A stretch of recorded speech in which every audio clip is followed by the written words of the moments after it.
laugarren puntura joko dugu.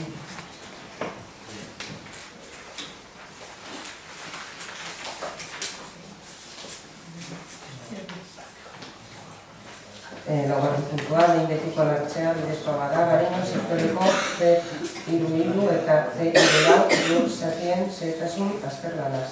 Aprobación definitiva se procede del estudio de detalle de los solares C33 y C34 del sector Gareño.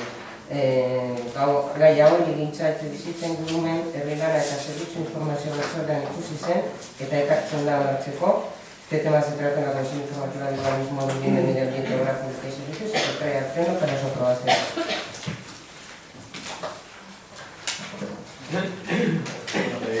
Tanto este punto como el siguiente son similares.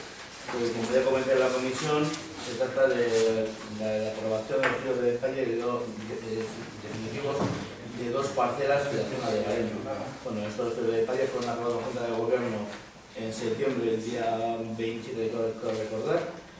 No ha habido ninguna alegación desde entonces. En aquella Junta de Gobierno se les pidió unas pequeñas modificaciones a los propietarios de las parcelas, modificaciones que se han realizado, y por eso este domingo se trae a este pleno para su votación definitiva. Eztabaidatzen izan Berta, zerbait esateko, ez? Teresa? Ez? Josu? Ez? Beraz, bozkatzera jo dugu. Laugarren puntu honen aldeko bozkak. Por lo tanto, el asunto queda trabado, beraz gai onartzen da. Bosgarren puntua, behin betiko onartzea, bidezkoa bada, Gareño sektoreko A4 eta A4 luzapien zehetasun azterlana, aprobación definitiva del estudio de detalle de los solares A42 y A43 del sector Gareño. Gai hau hirigintza, etxebizitza ingurumen herrilana eta zerbitzu informazio batzordean ikusi zen, eta ekartzen da onartzeko. Este tema se trata en la Comisión Informativa del Urbanismo, Vivienda, Medio Ambiente, Obra Pública y Servicios y se trae al Pleno para su aprobación.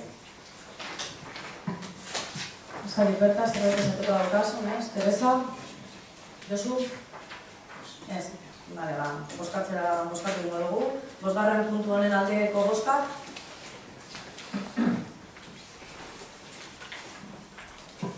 Por lo tanto, este asunto queda aprobado.